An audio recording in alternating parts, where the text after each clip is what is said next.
Welcome everyone. We are here on the weekly crypto recap, coming to you live. On this show, as you know, we go through all of the latest news in crypto from the week. There's a lot to get through this week, and I'm absolutely delighted to invite onto the show for the first time Jason Nelson, aka DragonWolftech. Welcome to the show.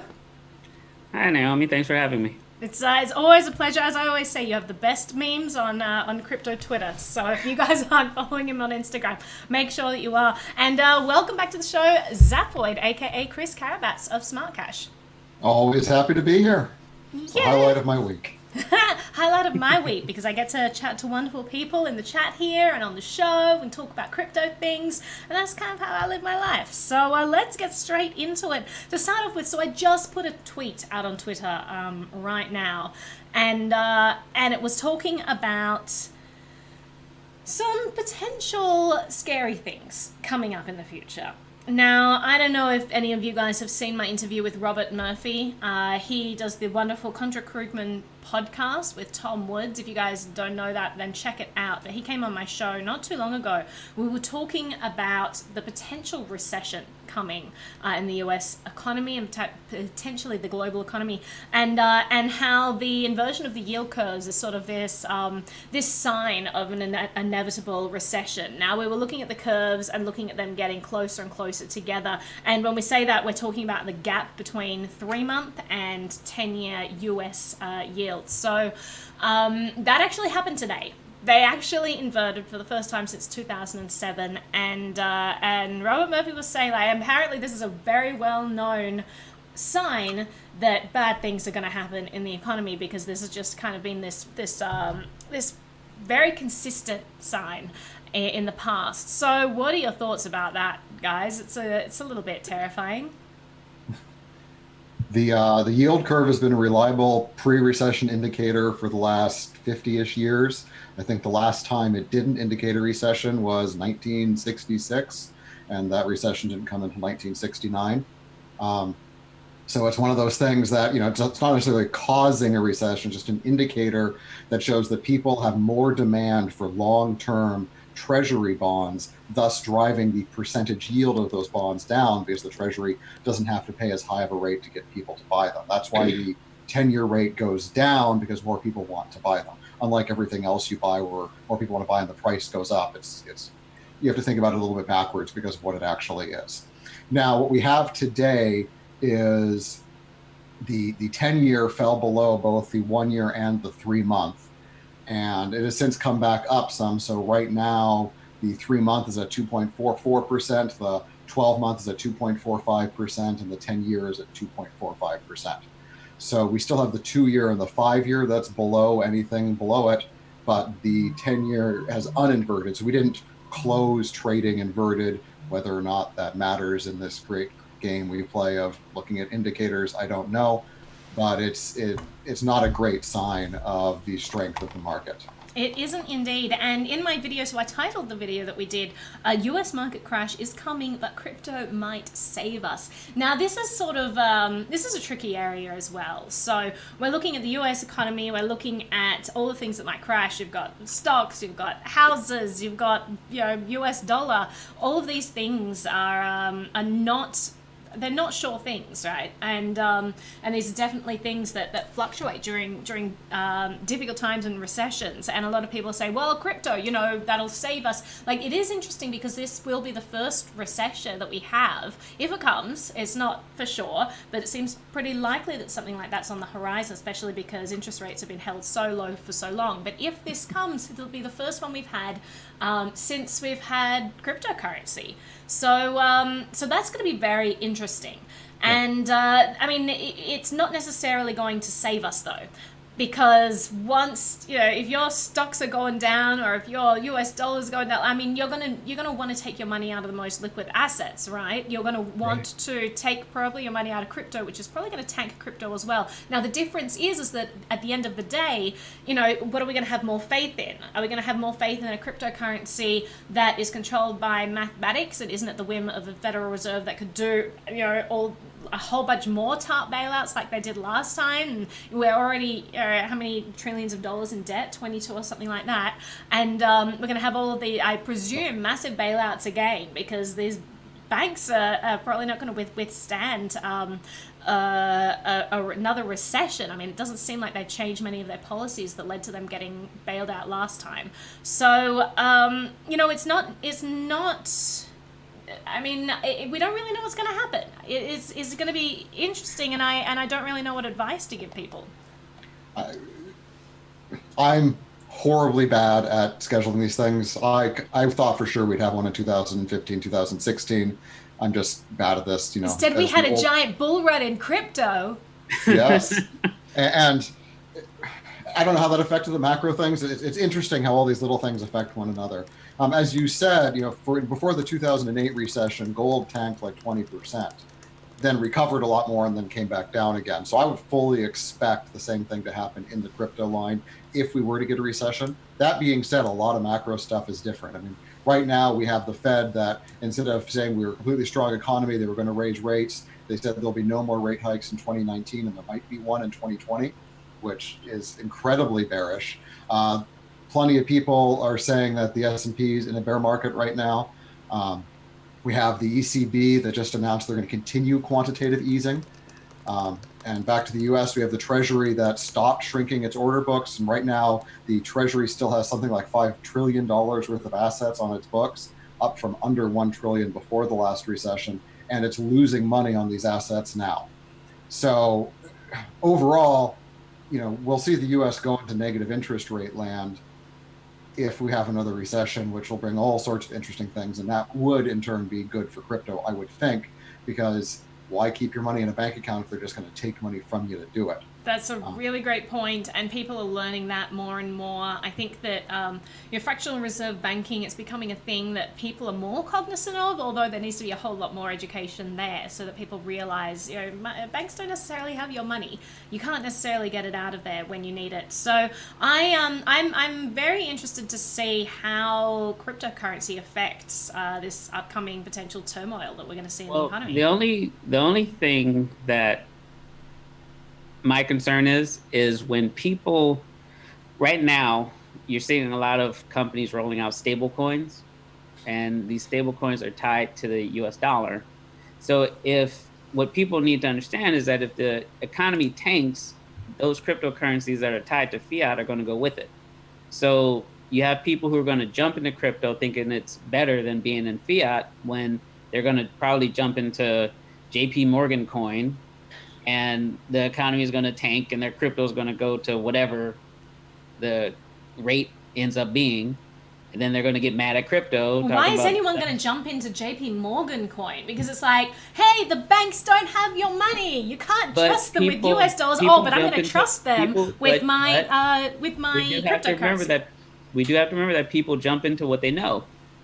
Right, so, but they don't know JP Morgan coin. I mean, this is a very strange new phenomenon that is. But they know JP Morgan.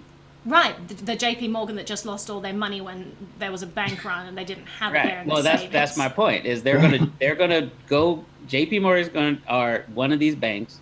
Is going to tell them you need to diversify your assets, get into crypto. It's aside from the U.S. market. It's just what they're going to tell them. But then it's going to tank right along with it because it's a stable coin. We're going to have to see about that. We'll have to see what happens. That's interesting. That's an interesting thought. Instead of having a bank have to deal with a bank run, they can just say, hey, don't worry about getting your dollars out. We're just going to give you our JP Morgan coin instead. Right. And exactly. That's an interesting strategy that the banks could use to try to get around a bank run. Whether or not people will fall for it's another question. But then you have to ask, what is that JP Morgan coin going to be worth on the open market if something like that happens? Because you know that they're just printing these things out of thin air, and printing, it's not like it's backed by anything, or that you're printing it every time a US dollar is handed in. Right. So I just wonder, is this just going to have no value on the open market because people won't want to buy this? It's interesting. It's a completely new world, right? Yeah. Well, it'll be It'll be backed by the government likelihood to bail out JP Morgan. Backed by a direct line of Fed. Right. Yeah. Backed by a direct line of credit to the Fed. Right. Right. So let's move on. We've got a lot of stuff to cover, but I did just want to start off right with that because that is breaking news that happened today, and I think that it's incredibly important, especially because crypto was created after all of the economic turmoil that happened in 2008. So yeah, let's hope that this is a better situation for citizens, for everyday people now that we have an alternative. We'll have to see.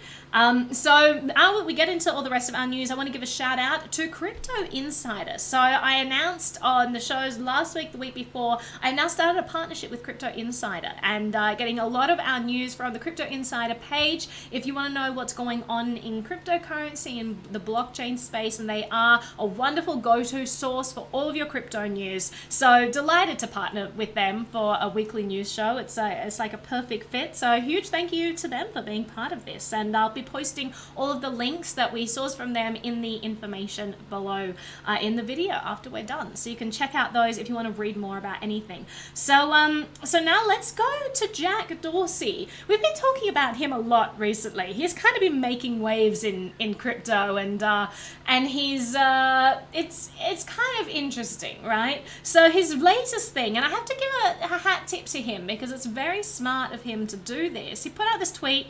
He says, Bitcoin Twitter and crypto Twitter. I've never heard of Bitcoin Twitter, actually, but I'm impressed that he knows about crypto Twitter, the lingo there. So he says, Square is hiring 3 to 4 crypto engineers and 1 designer to work full-time on all open source contributions to the Bitcoin crypto ecosystem.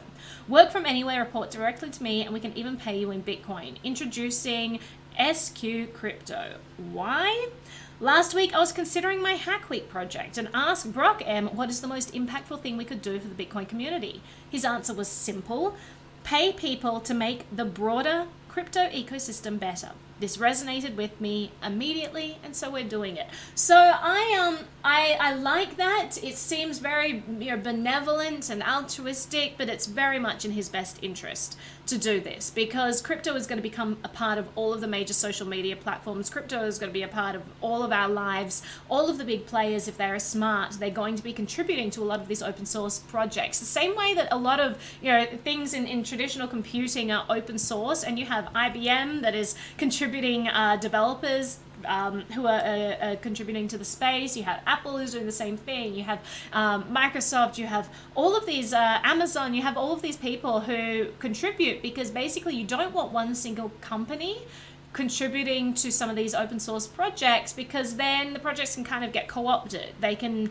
be creating products that are more beneficial just to Apple if there's just Apple developers working on it, and to the detriment of competitors. So having a lot of different people contributing to these projects I think is very smart, and is definitely one of the good things about the open market. So what are our thoughts? The part that I like about it is that he's offering to pay people in Bitcoin. And if a company is going to pay you in Bitcoin, they have to deal with the taxes that go along with paying a person to work in, like, for example, the United States, right? So what that does is it takes not necessarily the responsibility, but it takes the weight of determining how much tax you have to pay out of your hands, because Square has to figure that out. So while you have to still do your own, tax, jump through your own tax hoops, right? At least you don't have to worry about that. Any thoughts on that, Chris? Hiring 4 people to work on the wider crypto or Bitcoin ecosystem is a positive. Square is trying to keep moving in that space. They are sponsoring Bitcoin podcasts. They are doing various things like that. So they are involved in the ecosystem. This is a bit more than the virtue signaling he seemed to do by saying he was buying $10,000 of Bitcoin a week. I mean, again, to put some perspective on the $10,000, I feel like we didn't do a good enough job on that. Him spending $10,000 a week on Bitcoin is less than somebody making $100,000 a year spending 1 penny a week on Bitcoin. That's what $10,000 a week needs to hit. Yeah, that's Nothing. true. So having 4 people, I mean, he probably employs upwards of 10,000 people across all his various ventures. So 4 people dedicated to Bitcoin, that's good. And hopefully you get the right kind of, dedicated crypto people to work on the space. That'll be nice. His full on into Bitcoin and Lightning is not something I'm a huge fan of, but I'll probably talk more about Lightning later. I like the fact that we'll have more people potentially working full-time on the Bitcoin space outside of the established players. So if this gets somebody new in the space, that maybe adds some competition there and maybe adds some slight adversarial relationship to the coding in Bitcoin, that would be a good thing from my perspective. Yeah. But this in my mind, this really does tie into a lot of what's going on in the wider area. We're seeing more and more and more companies getting involved in the crypto and Bitcoin space. And that's just something that is great to happen during the bear market, because it'll drag more and more people into it when we start the upswing again.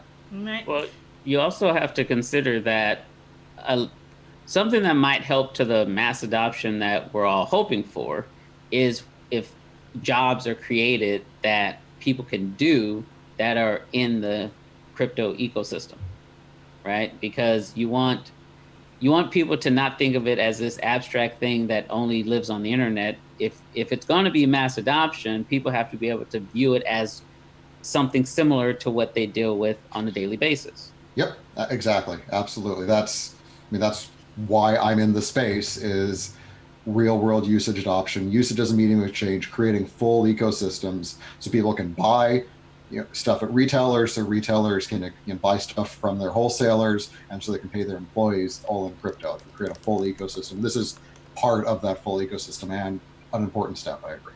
Yeah. So, and Chris, just move your camera up a little bit because we're missing your beautiful chin. We can't see it. What? Your chin. It's cut off from the bottom of the camera. So you got to just move that up a little bit. I see my full head plus shoulders in my own shot, so this is weird. No, because the screen capture in the thingy cuts it off. That's the technical definition of what's going on. So let's keep moving. We've got lots more interesting stuff. So CoinMarketCap, they released 2 crypto indices, and they released them on Nasdaq, Bloomberg, and Reuters. That's pretty exciting. So the first one is called CMC 200. It includes Bitcoin. It covers more than 90% of the global cryptocurrency market, and 200, obviously, it's choosing the top 200 coins in their CoinMarketCap listing. And then we've got the CMC 200EX, which it tracks the market's performance without the influence of Bitcoin. So these are going to be great data tools, I think, for people. It's pretty exciting that they release. Well, they also have the grade feature now, where you can get, like, if it's a ABC type rating, right? So people are trying to come up with new ways to be able to tell which one of these things they should get involved with. Yeah, though the grade thing, I could talk about that for too long too, based on how they're actually grading projects. Let's talk about that a little bit though, Chris. It sounds like you have something to say there. Well, I was reading, basically I saw the grade. It's very interesting to see how they do things. They grade very heavily on certain base levels of activity, like basically 6 levels. You have the activity on the blockchain, you have how long the blockchain's been in existence, you have how active is the GitHub, and a few other popularity-based things. And it rates some projects very high that I don't feel deserve to be quite high, and some projects very, very low that I feel like, you have projects like Horizon that are ranked F, which I think Horizon is definitely above a lot of the things that are higher than that. But they also don't really grade things very well, like additional feature sets. Like, basically every blockchain isn't the same. You have all the features that are added on top of the blockchain. And it's very, if you have just one plain vanilla blockchain versus another blockchain that does all sorts of different things, they'll be graded. That won't even be looked at when you're looking at the grade. So it's very difficult to just look at this score and actually have an understanding of what the project is about and how worthy it might be for investing. Yeah. So but it also is very useful because you see CoinMarketCap trying to leverage their position in the crypto space to join up with traditional financial indexes and industries like Solactive. They're a well-known name, at least in Europe, for having these indexes, and they want to eventually make a Nasdaq or a Dow 500 off of crypto as well that are available to the wider market. And CoinMarketCap isn't necessarily worried about how accurate or in-depth these indexes are, so much as they can say they have them and they can sell themselves better to places like Solactive. Yeah, and we've got to worry about accountability systems or ranking systems like that, because we got into a huge amount of trouble during the last the housing crash with ratings agencies and this sort of cartel that have emerged in the rating, like mortgage rating agency and all of that. I mean, it was like a giant mess with very little oversight and accountability. So I am just wondering whether there are third-party organizations out there that are kind of monitoring this stuff as CoinMarketCap tries to differentiate itself and emerge as you said, Chris, as this main player joining with traditional financial tools like that. I hope that there are accountability systems out there and people watching it to say like, hey, how did you get this rating? It kind of seems arbitrary. Yeah. Like I didn't know, so they put Horizon as an F.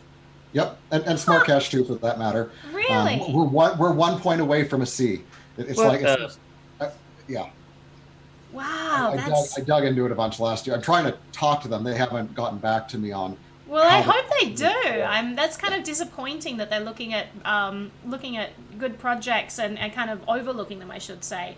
And I hope that this doesn't become like a pay-to-play method where Never. No, that wouldn't happen. Like that's why I hope in our financial system, no. Yeah, I mean, I'm not saying that at all. And CoinMarketCap provides a great tool for all of us. I'm sure we're all using their tool where they list everything by the market cap.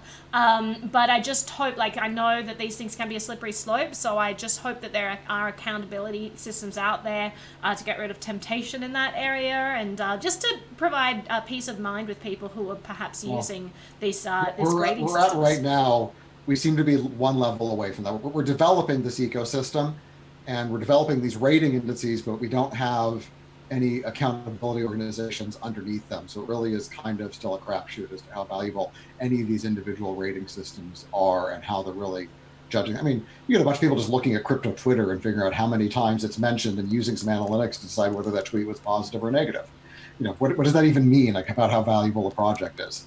So it'll take time to keep building this stuff up in demand. So if we insist that people are more transparent and accountable for their ratings, then that will hopefully help develop those processes better. Absolutely. And a lot of the time with some of these products is we can be very demanding as consumers and very entitled as consumers and say, hey, you put out this system, but it's not what I would want from this system, and therefore you must appease me. And on the one hand, yeah, great, their system's not good enough and all of this, but at the same time they're putting out a product. It's their product. If you do want to influence it at all, you do have to be vocal and get things moving and reach out to them and let them know and give feedback. You can't just kind of sit back and bitch about things and expect that they'll create products that you think are perfect. So yeah, get involved and provide that feedback and pushback that the companies need so that they do provide the transparency that we look for as consumers.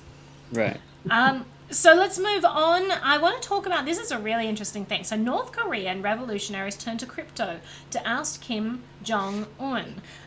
So, I mean, when I first read this article, I kind of dismissed it. And I was like, this is ridiculous.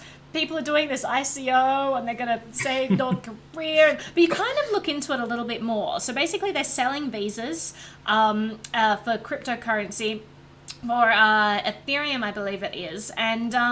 And for one, you get a visa for one Ethereum, I think it is. Right. But what made me interested in this organization is it's actually an existing organization that has done some interesting things. So they were actually responsible for rescuing the son of Kim Jong-nam. So that is the half-brother of Kim Jong-un, and he was famously assassinated. And then they were worried that they were actually going to go after this half-brother's son as well. And so this organization came in and they rescued him. So they are responsible for doing, they're not just like talking, they're actually out there doing things that they believe are helping to free North Korea. So they're calling this new place that they're building Free Joseon, I think it's pronounced. Now, what are your thoughts on all of this, guys? Well, when I first saw it, my first thing was, okay, obviously this is a scam. That was my first thought, right? Because you're selling visas to a country that doesn't exist, yet, right? So it just didn't sit right with me. I questioned it from as soon as I saw it, really. Well, I mean, it's interesting because you could say that an ICO is selling tokens to a product that doesn't exist. Well, yeah, so that's true, and I thought of that, and that's true. But this is a country that's going to emerge after a revolution, and you're going up against a dictator that most people consider insane.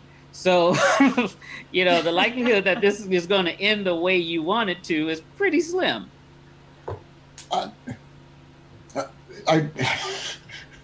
I love ICO to crowdfund a revolution. The concept is so cyberpunk that it ticks so many boxes, right? Yeah, it's just like, it's decentralized things. I just need to plug into the internet now. I'm good. Yeah. Who these people are? They've supposedly done stuff. They apparently have a bit of a history. I am very surprised I haven't heard of them before. I guess I'd have to try to get Michael Malice to comment on this as the expert of North Korea. But that would be an interesting segment. That would be. I have no idea if he's aware of these people at all, but him not being aware of them would be a telling big mark against them, I think. But it's nice using ERC 721 tokens, which is kind of cool. Basically, they're non-fungible tokens. Where an ERC 20 token is a fungible token, ERC 721 is a non-fungible token. So it is a digital item that's guaranteed to be itself unique, which is a good way to do a Visa, I guess. They're only asking 1 ETH. It's honestly tempting to get one just because, of course, then I could probably never actually get into North Korea. Right. Because I have one. Well, you could frame it at least. Yeah, I mean, it'd be one of those things that'd be fun to have. Frame it and say you supported the revolution. There you go. If they're successful based on this, that would be really awesome. They've only received, 14 Bitcoin at their Bitcoin address. And apparently they've received no donations on their Ethereum donation address. Yeah. I'm pulling it up again because maybe it's changed. Right. Since they have received 0.101 ETH now since the article has come out, and 14.2 BTC. So they got at least a little bit more out of this article. So good for them. But it's a very interesting process. I mean, I have a lot of sympathy for people living in North Korea.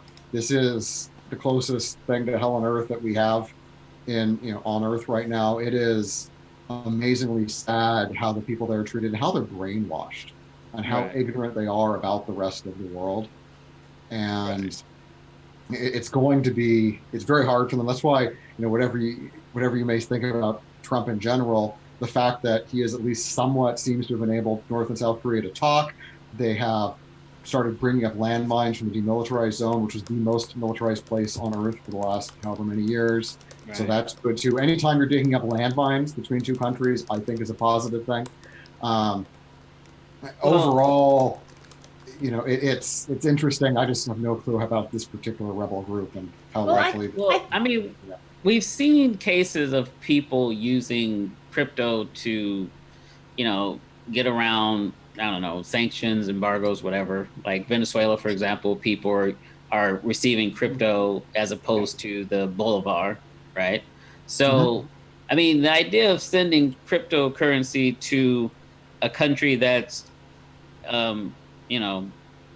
oppressive, under an oppressive regime, so that those people can live their lives that the regime won't let them live, I think that's a good thing that, could be explored. Absolutely. But when you're... So let's talk a little bit about that before we move on, because we can't scoff at this sort of thing immediately. Like, we're unsure about the organization. Obviously, it requires a lot of research. Let's not just throw our money into some scam thing.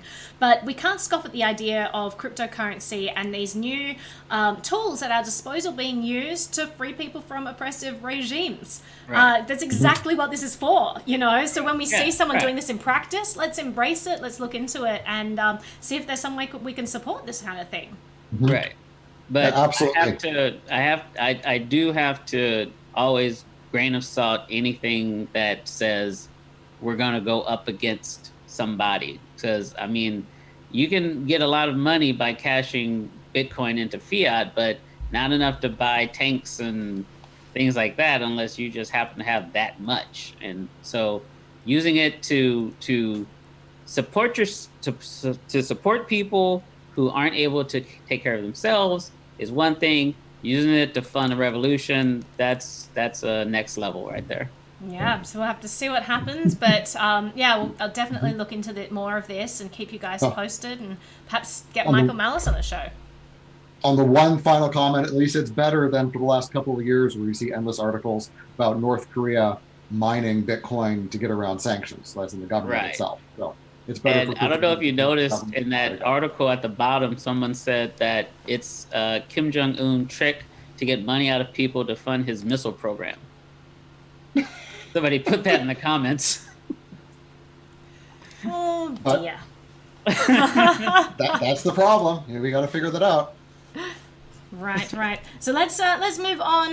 Next topic we want to talk to. So Bitcoin fraudster duped Italian investors out of $300,000 in gold and crypto. Just want to touch on this briefly. So just be aware of scams in the space. This is another one to be aware of, and there are similar things out there. So basically, he impersonated a company that exists in Switzerland and kind of passed himself off as a market representative.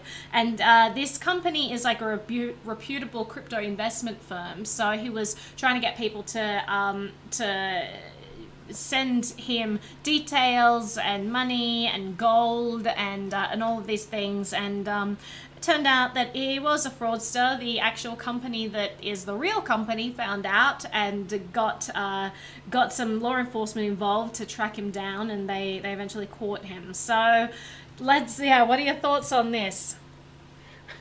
Go ahead. So, he scammed people for money. I mean, he got more gold than he got crypto. So, people use stuff like this to badmouth crypto, but, scammers will scam. I mean, this is a very standard thing that people do. I like how they arrested him while he was receiving some gold. Right. At the hotel.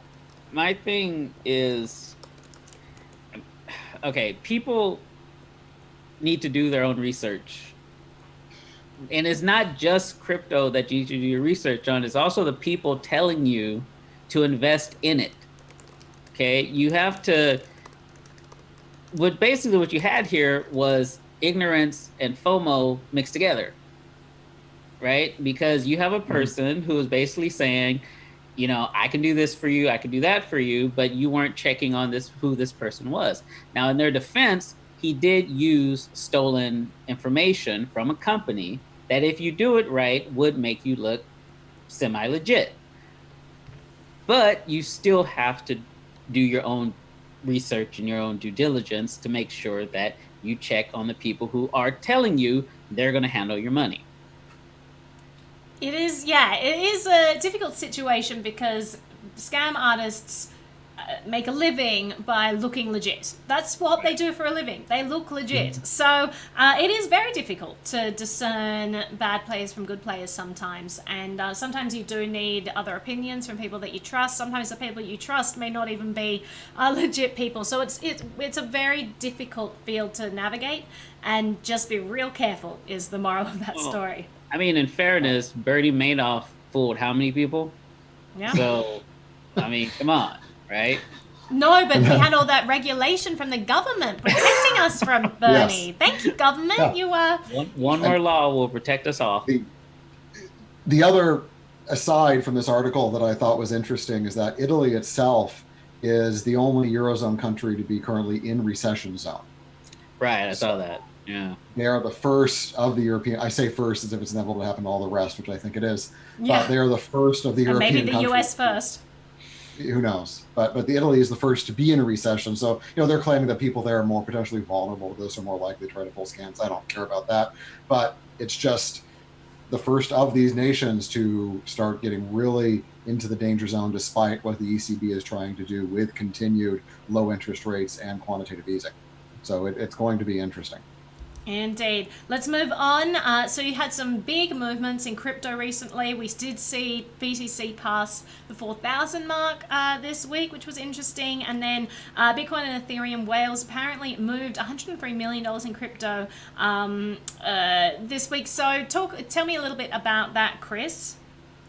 Well, it's more movement among very large addresses that may or may not have touched recently. You have a lot moving into or between exchanges, but you also have a lot that it's coming out of exchanges into unknown wallets. So, when you have 225,000 ETH leaving Poloniex into an unknown wallet, that is potentially a new whale or a whale that came in and decided to get something there.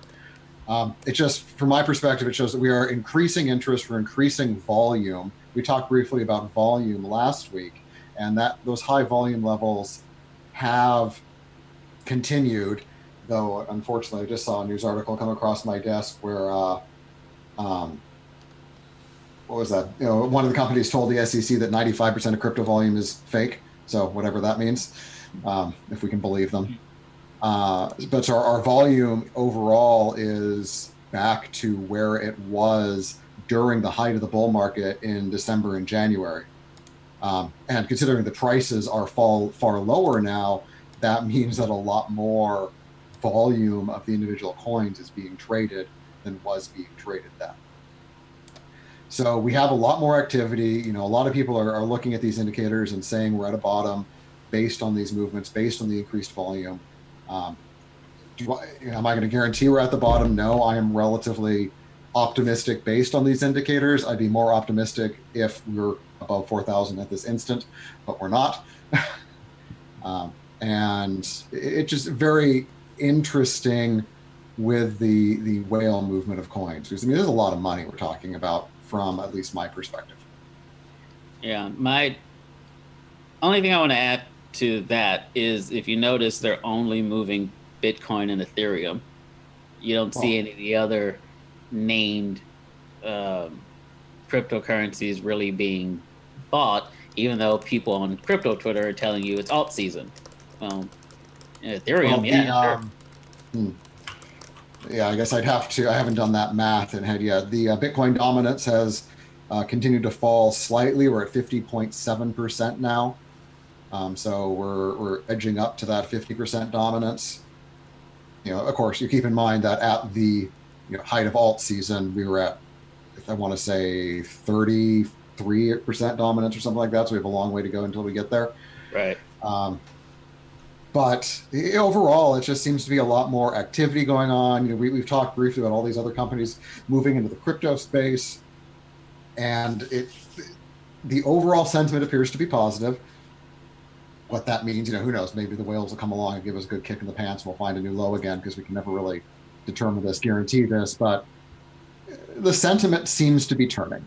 Indeed. And keep in mind that the quantitative easing and the lowering of interest rates ends up reducing volatility in the traditional markets, which makes the crypto markets more attractive to some of the traditional investors as well. So there's some tie-in there too.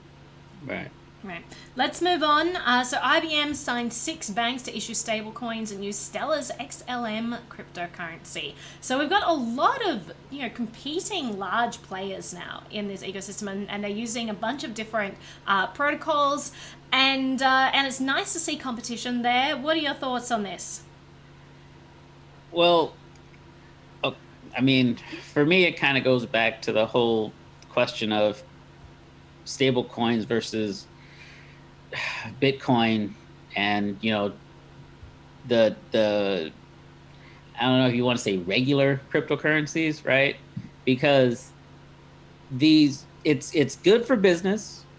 I don't think anyone is going to be able to really argue that, especially with companies like IBM getting involved, because they're not going to get behind something that's not going to make them money or be better for them.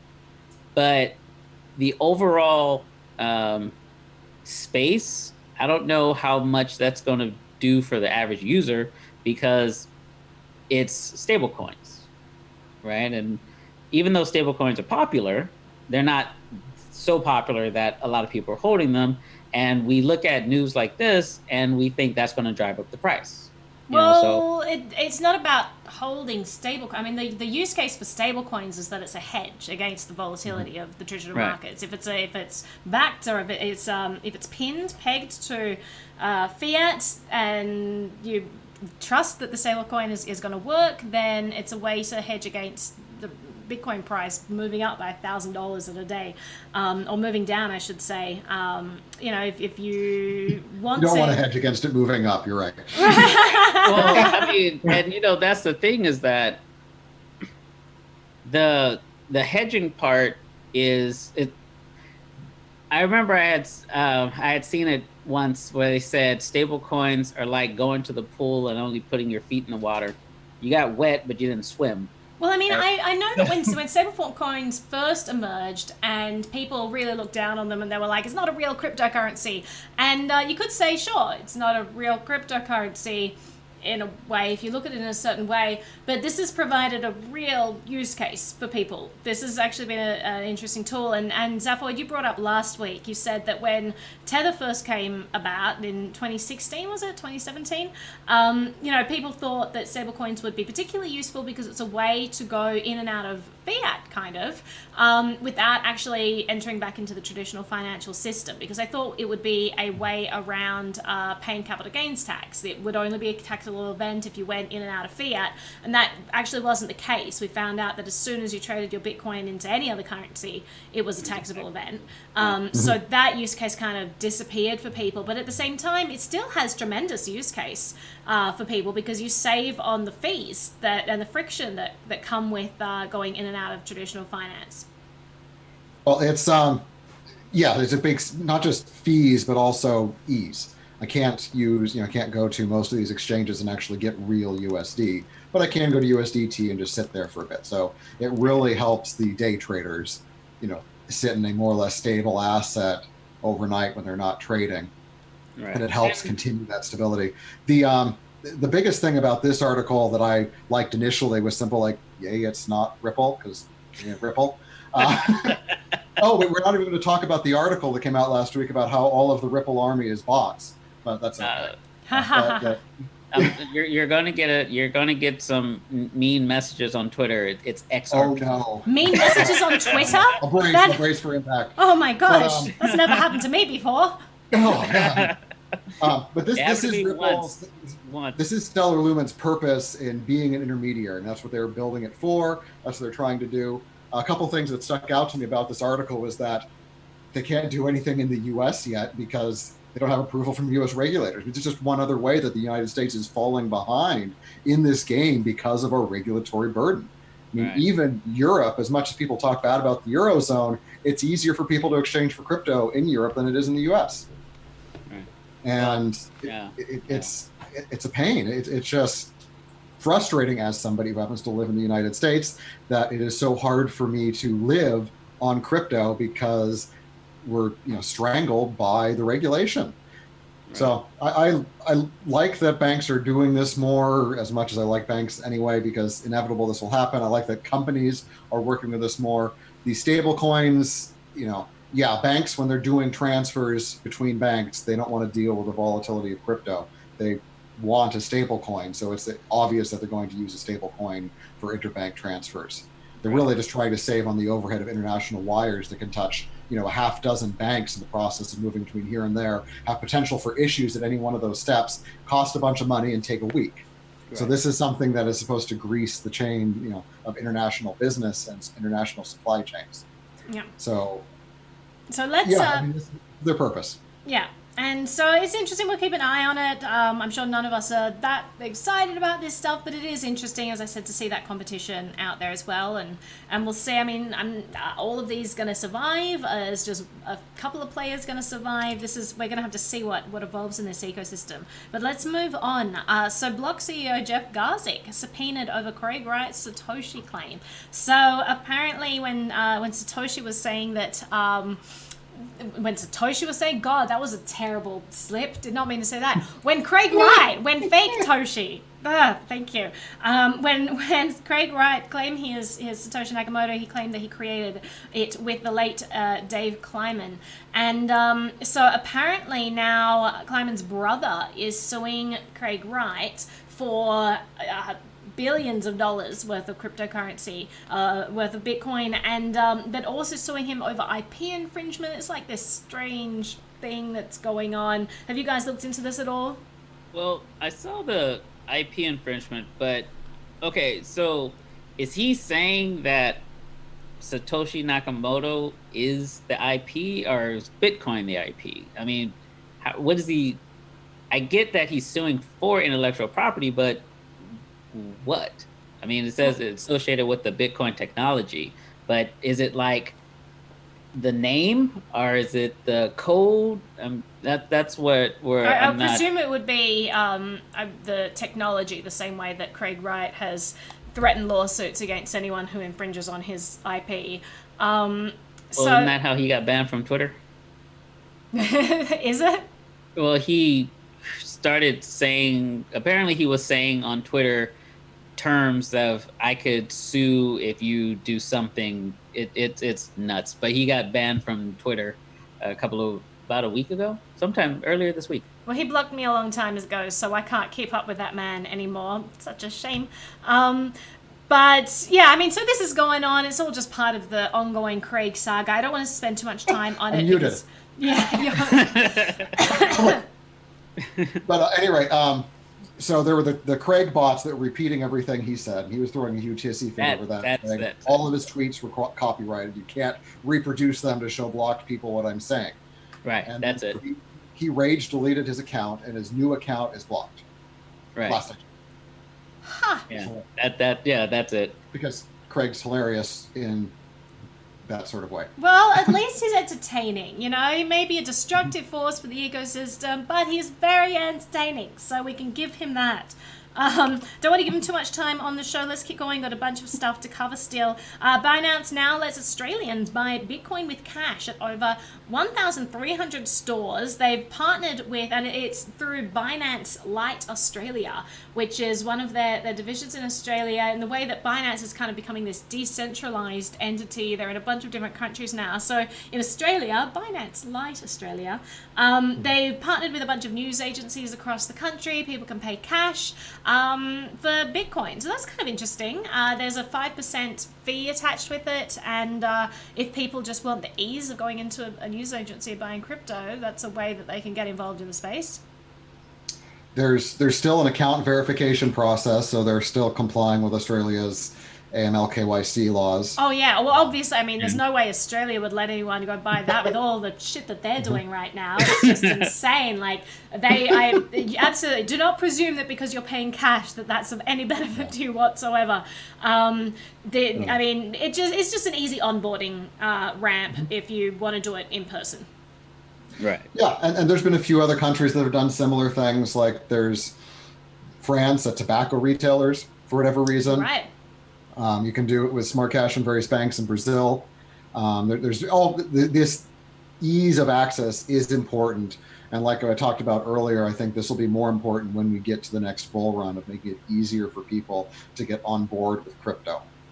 Because if people can just walk to their local, I'm not sure what a news agent is in Australia. I'm not really sure what. So a news agent. So it's like it's a place where you can buy newspapers and magazines and greeting cards and a small amount of stationery.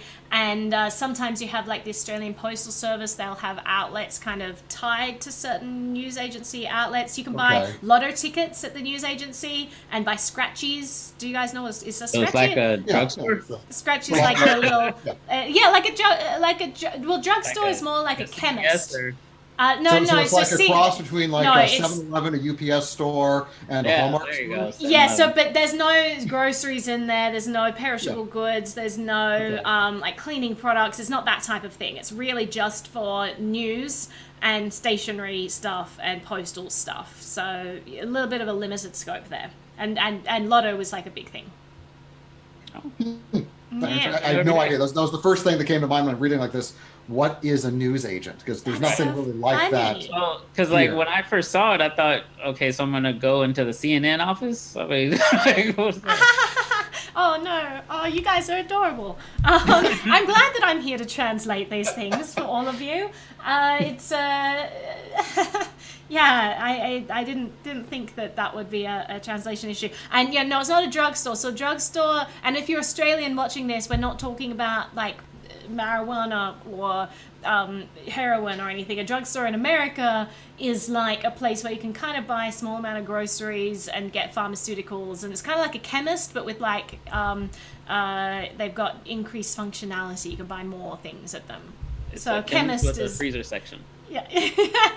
right. So yeah, that's cool. Just another onboarding mechanism there. Let's keep going because we're running out of time here. So Casa, they've just branded, they put out a bunch of Faraday bags, which is interesting. I love the idea of Faraday bags. I think they're awesome. I think that it's great for increasing your own personal security. There's increased functionality on them in that it doesn't just block ways. Like if you don't know what a Faraday bag is, like look up Faraday cage, and it's a way of blocking transmissions so that, for example, if you're carrying around your phone with you, if you don't want it listening to you at all times, then you probably want to block the signals going to it. Even if you turn your phone off, it doesn't matter. It can still be accessed. Cameras can still be accessed. Microphones can still be accessed. So if it's in a bag that stops the transmission of the signals, then you're able to actually cut that out. Kind of like a mini microwave you're carrying around that nothing can get through it. So, but you can't heat up your food. It doesn't work that way. So Faraday cages, Faraday bags, very interesting. What? Actually, if you put the Faraday bag in your microwave, you couldn't heat up the thing in it. So, you know. That's interesting. So I love things like that. I often thought about like putting out my own line of Faraday cages or something because I just love the idea of having increased privacy and all of that. And this has, as I mentioned, increased functionality. It's not just about blocking signals, but it's also a way of remote wiping your device if you want. So that's cool. Well, it protects from remote wiping. So say someone wanted to damage your... Oh, I totally misread that. I thought there was like an added thing that you could like... Yeah. No. Because I was wondering how that would even work. So your cell phone, for example, has... there's devices that basically, if someone wanted to, they could wipe the memory from your cell phone. Like if your cell phone got stolen, you could do it. You know, it's how you keep your data and your contacts safe. From a phone that got stolen. A lot of smartphones do that now. So what this does, you put it in there, and someone can't do that. So it basically is just an added layer of security for that. It's like if anyone's seen the Netflix series, it's an Australian series called Secret City, where the picture on a phone gets wiped. They wouldn't be able to do that. You know, they wouldn't be able to access your stuff and get rid of things. And for wallets, especially like the hard wallets that are, you know, you plug it into your computer. If someone were to remote wipe, it could potentially take that with it. Yeah, Faraday cages have been used actually by police for a while too, where they collect a phone, they'll put it in a Faraday cage so that the criminal or whoever couldn't remote wipe the phone, remove evidence. They've been around for years. Casa's prices aren't horrible, so that's good on them, but just go to Amazon, search for Faraday bag. They're all there. They've been there for years. This is a standard thing. Apparently nobody else has heard of this. I just on Amazon. Right. You don't go to Amazon and search for Faraday and see what comes up? Come on. It's been a while. It's been a while. You can tell this is a certain niche kind of podcast, don't you? So when was the last time you bought a Faraday cage for your devices? I actually have a couple Faraday bags somewhere in the house. I'm gonna need you to send me one of those, buddy.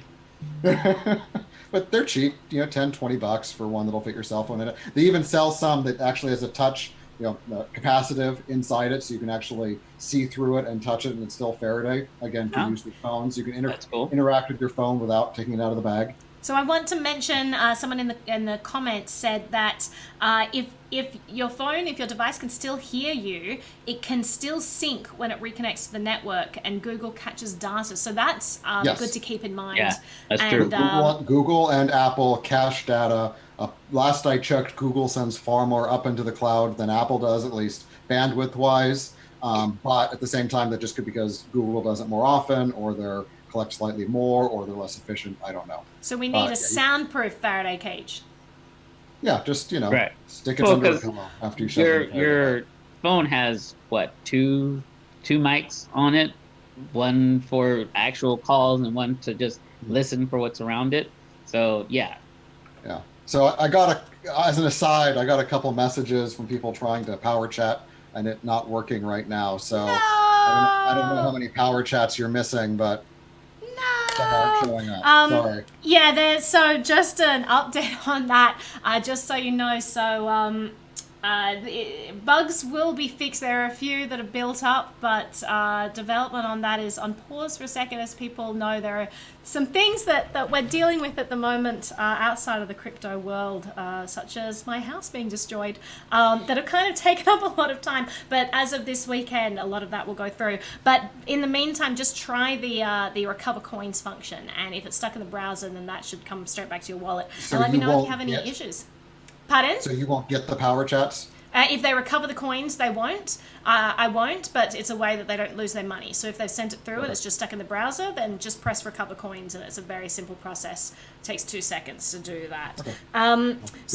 But thank you to the people who are potentially sending through power chats. I love people using Bitbacker, and there is some exciting things to announce on that front as well, but we'll get to that another time. So Casa are doing this. Casa, of course, they're famous for making full nodes that are kind of plug and play that people can use at home. You're laughing, $300 Chris. Raspberry Pi. Sorry. I know that's been building up inside you, and you just wanted to get that out. I don't know. I mean, if you want to run a full node, then run a full node. If you want to, there's no reason to buy a plug and play device to run a Lightning node, particularly with the issue of the Lightning network right now. You're going to have to update it. You're going to have to maintain it. Just either get one of the stupid wallets that handle Lightning for you and make it so you can't forward too large of tips, or, sorry, a whole other Lightning thing. Or well, don't forget, we have a Lightning rant coming up soon, so you don't want to get rid of all of your... Save it for that. Save it for that. So no, I like Casa. I like what they're doing. I think that they're taking away some of the friction that would exist if I wanted, example, like just as a token to say, hey, I'm running a full node. Rather than setting up the whole system myself, then getting one of their systems.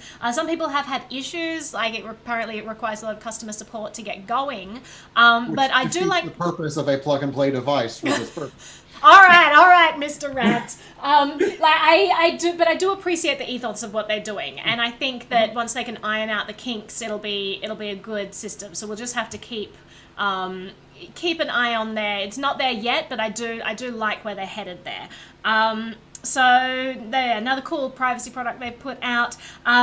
Just want to mention we just had the first ever blockchain vote in Tezos. This is a project that I'm particularly excited about. They've gotten a bad rap, and unfairly so, and what's happened. People seem to conflate a protocol's foundation and the actual protocol, and they are not one and the same thing. So Tezos did have some issues with their foundation in the past, and the actual protocol is a very interesting one, and something that I'm excited about. A bunch of my friends work on it. I think it's something not to dismiss. So I'm excited that they're now actually testing it out. They had their first vote. They were trying to roll out some system upgrades, and they voted on which direction they were going to go in, and they called it the two systems Athens A and Athens B, which I think is a nice hat tip to how voting and everything sort of began in the past. So what are your thoughts on that, guys? Just a passing comment before we go on. I love voting in the blockchain space. It sounds like they had almost 50% participation, which beats most out there. But Maybe that's just because the only people who are still holding tokens are the people who care. Right. So good for them. Yay for voting. Yeah. Well, and then the people who abstained, I wonder, did they not know there was time to vote? Or well, sometimes it's nice just knowing you have the ability, but it's just a pain in the ass to implement. I like the idea of delegating your vote, so at least then it's not you're not wasting it. If you can pass along to someone who you think is going to do the research and make a good decision, then that's always a nice thing to do. Mm-hmm. But yeah, we'll see where they go. I don't like that they're looking at putting ZK Snarks in because I'm not a fan of ZK Snarks. But we'll see where they go. I'm all for more accountability and more user involvement in the crypto space. So yeah, absolutely. Good on them. Now you can have a lightning rant if you wish, but let me introduce the topic first. So lightning, there's been some pushback because it has been difficult to make payments. Okay, all right, calm down. I see you laughing there. I'm gonna zip it on this one. Chris, is about you, buddy. You guys can't see right now, but I can see all three windows of the cameras right now, and there's a lot of laughter there. So I'm just going to announce this topic. So they released a new feature. They have aimed this feature at improving the usability of the Lightning Network, and the idea is that it's sort of like in order to spend into a channel, you have to create space into that channel, and there's some issues like once you've made a transaction, then that space disappears, and basically they've created a loop which gets rid of some of this friction. So Chris, I know you want to jump in. I know you do. All right.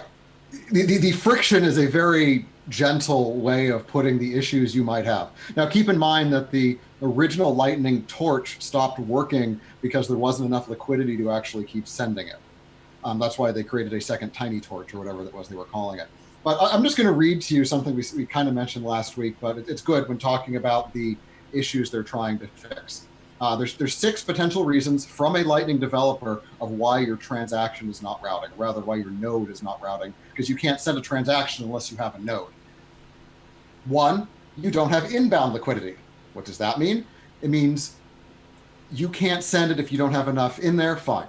2, low uptime. I don't know what low uptime consists of, but apparently you can't just open a channel and then send a transaction.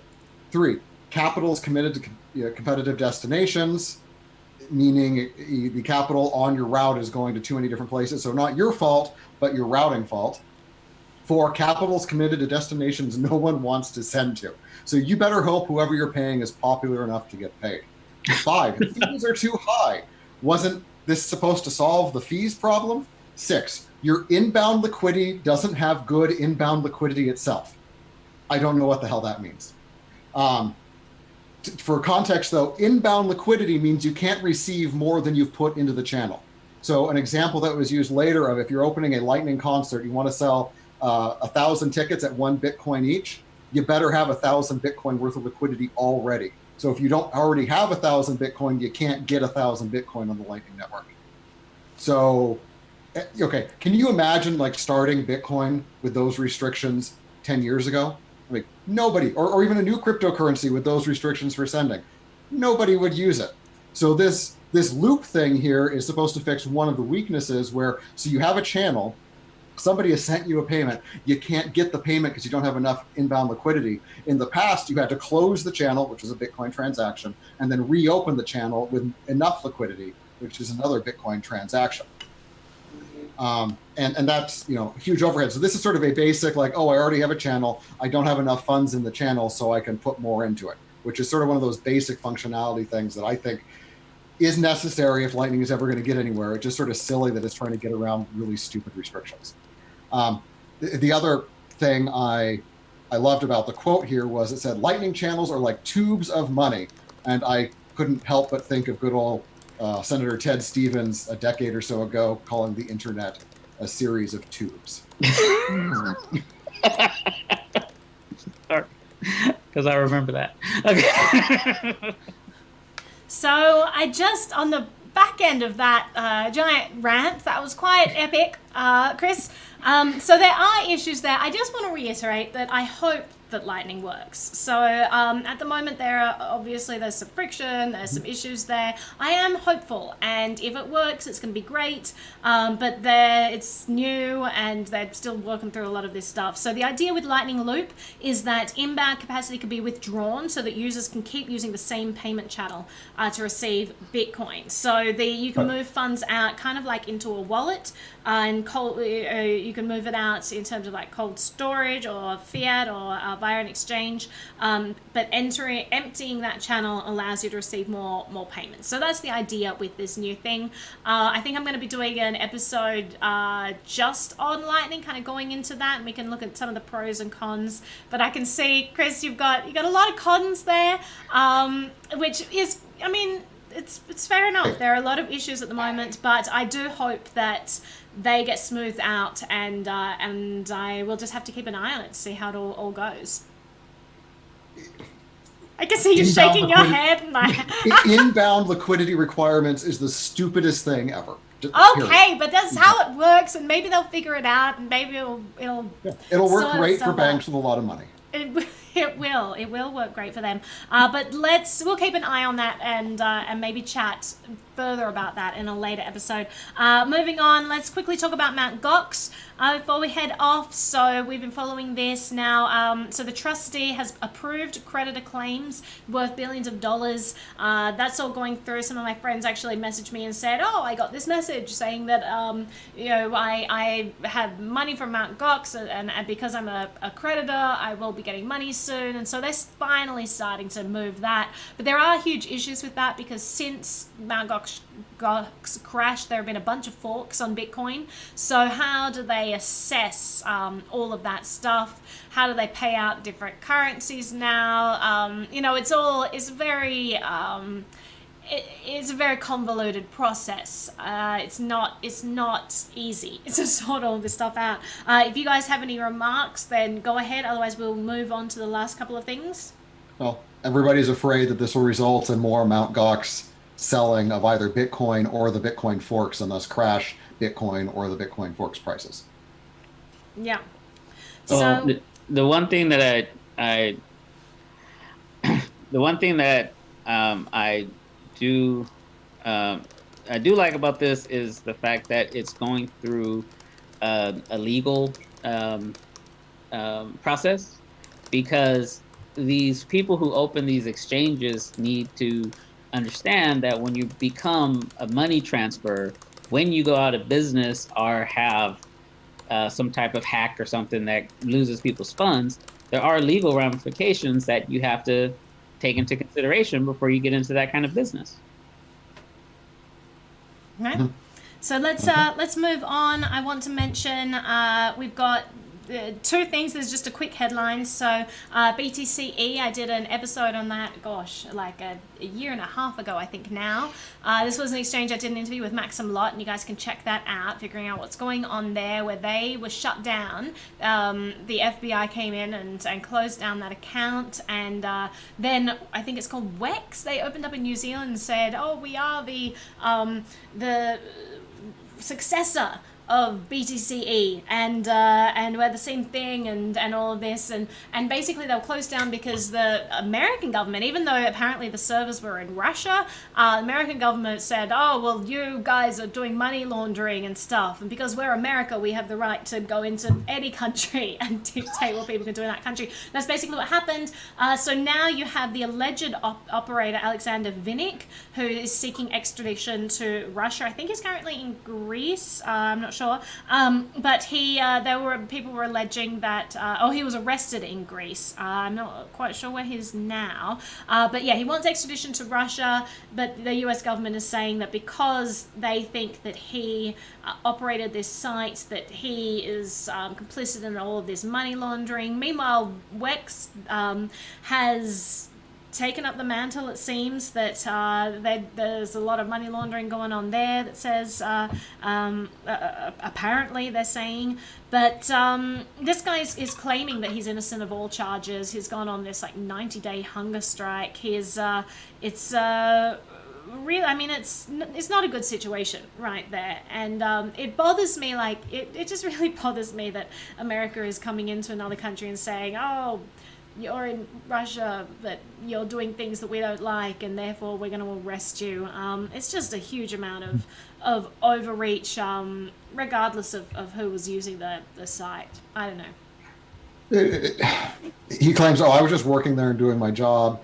You know, to be clear, from my understanding, BTCE themselves wasn't accused of money laundering. It was simply that a bunch of people used their exchange to launder money.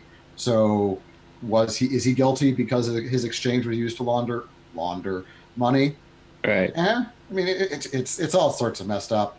And I agree that it's like, yeah, he was arrested in Greece, and it's like, should the U.S. really have the authority to do that? To just fine a foreign company and run by a foreigner just because maybe somebody from the U.S. has their money involved in it? That doesn't make any sense at all. And yet sounds exactly like something the U.S. government would do. Oh, yeah, absolutely. Yeah. And then the SEC pretty much feels anytime an American dollar is involved, they're involved. So indeed. Let's move on. I just want to mention this. So this isn't crypto related, but someone in the comments mentioned PewDiePie.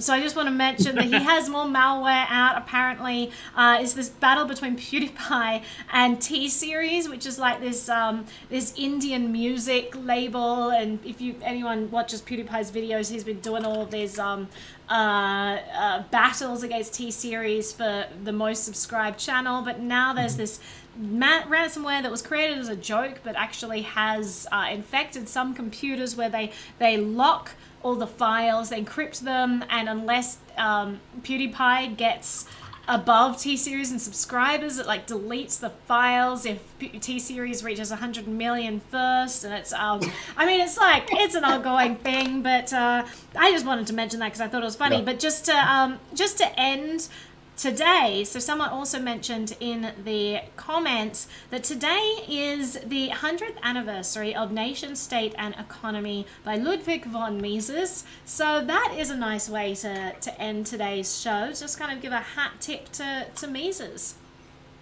Yeah, that's awesome.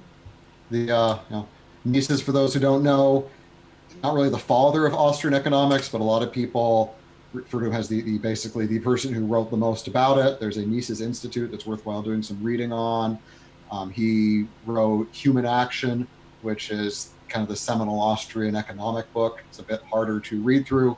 Bob Murphy did write a book called Choices that's a bit easier to get through, and it's sort of a cheater way to get through Human Action. Mises is an excellent person to be aware of in the economic space, big fan of sound money. At that time, it was, of course, gold and not cryptocurrency. But a lot of the people in the crypto space are also big fans of the Austrian space. Right. Yep.